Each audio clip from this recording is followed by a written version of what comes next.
Hello everyone, my name is Melody and I am coming at you live from, you already know.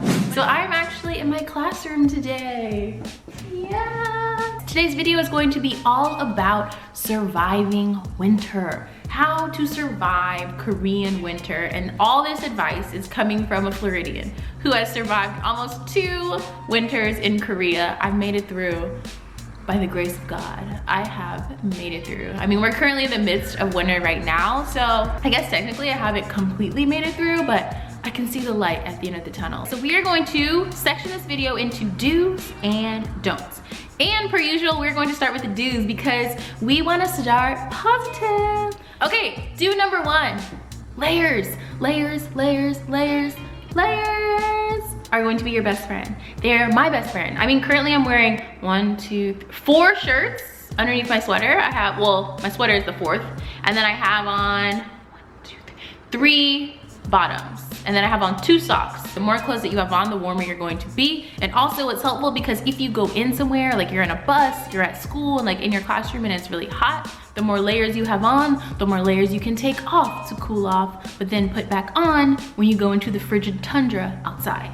Do number 2, purchase heat tech clothing. So heat tech basically stands for heat technology. I purchased mine from Uniqlo, but I'm sure other companies sell it as well.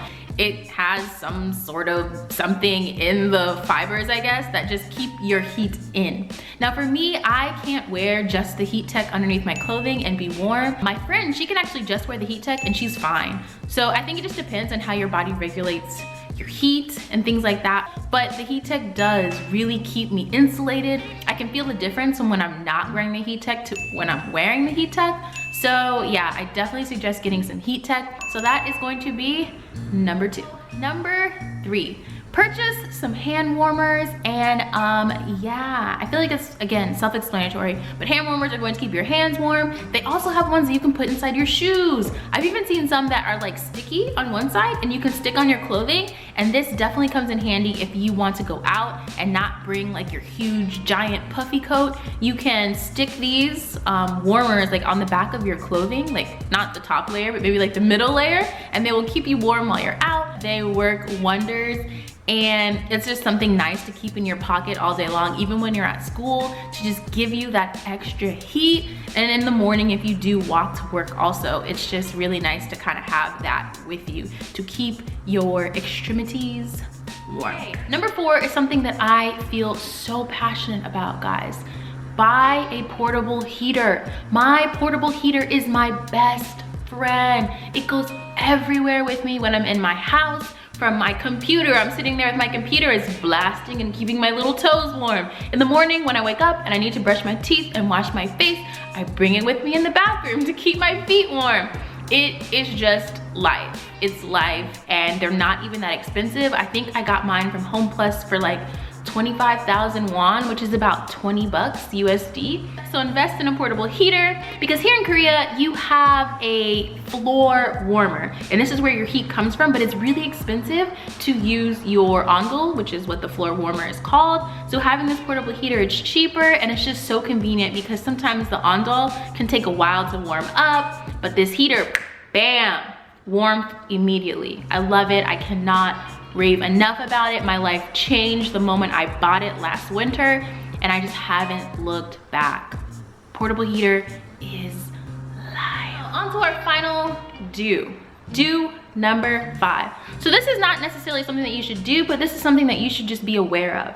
Do be aware that seasonal depression is real. Coming from someone who is super used to the sunshine, warmth, being able to go outside whenever you want, not having those things can affect you more than you realize. I didn't know how much I enjoyed being out in the sun. I didn't know how much I enjoyed the sunlight. I didn't know how much I enjoyed the warmth. And my first winter was rough.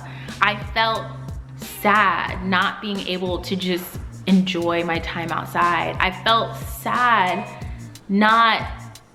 just not being warm ever, just constantly being cold, and in the morning waking up and being cold, getting into the shower and it being cold, just constantly being in this like frozen tundra. It really affected me in ways that I wasn't expecting. So just be aware going into this that if you are coming from a country or a city that is typically really warm, just be aware that it could affect you on another level that you might not be expecting.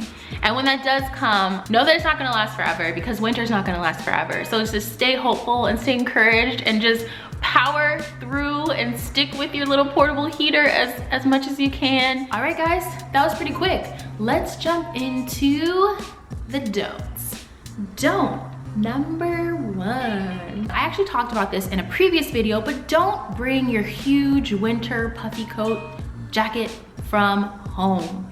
Now, I say this because that is space that you can use in your suitcase for other things, but if you are larger than a US size extra large, I would suggest you bringing your coat, because you might have a hard time finding a coat here that's going to fit you, as most clothes here in Korea are kind of tailored to the sizes that most Koreans are, and the sizing here is just like teeny tiny.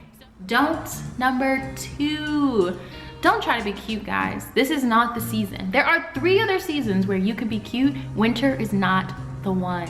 And that is just my personal opinion, because at the end of the day, during winter, warm or cute, warm will win every single time. From the neck up, be cute. From the neck down, just do what you have to do, power through. Don't worry about being the most fashion forward. Don't worry about doing the most. Just get it done, basically. So number 3, don't be afraid to appear to be wearing the same thing every day. I was actually just saying this on Snapchat. It looks like I'm wearing the same thing, like it's just one giant continuous day, because every day I have my big old brown puffer coat and then I have a scarf. And yes, my scarf changes, but like this week I've basically just been wearing this scarf. So it looks like I'm wearing the same thing every day. I mean, I promise you I'm changing what's underneath, but it might not appear to be that way. So when you're going to school every day, it might appear that you're wearing the same thing every day. So don't be self-conscious about that. Like, it's winter, no one's really gonna be judging you, and yeah, just do what you have to do. Maybe get a few different scarves so it can look like you're wearing something different if you feel really self-conscious about it, but yeah, don't worry about it. Honestly, don't worry about it. Be warm. That is number 1. And our last don't is going to be don't number 4. Don't think that when you go to school, everything will be okay, in the sense of when you walk in, it'll be warm.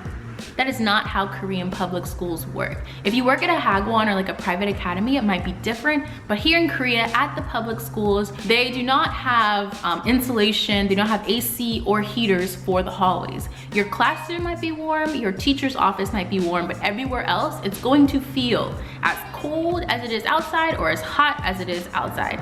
So just be aware of this. I made a mistake on my first day of school when I started here. It was winter, it was March, so it was cold outside. I wore a dress, a cute little blazer, not very warm, some stockings, and some, what were they? Some closed-toed flats, I think. I was so cold. I thought that when I got to school, everything would be okay. Like, I'm inside. Nope, I felt like I was still outside. And also, because inside of your school is not going to be that warm, I suggest at your schools that make you change your shoes, getting some super warm slippers.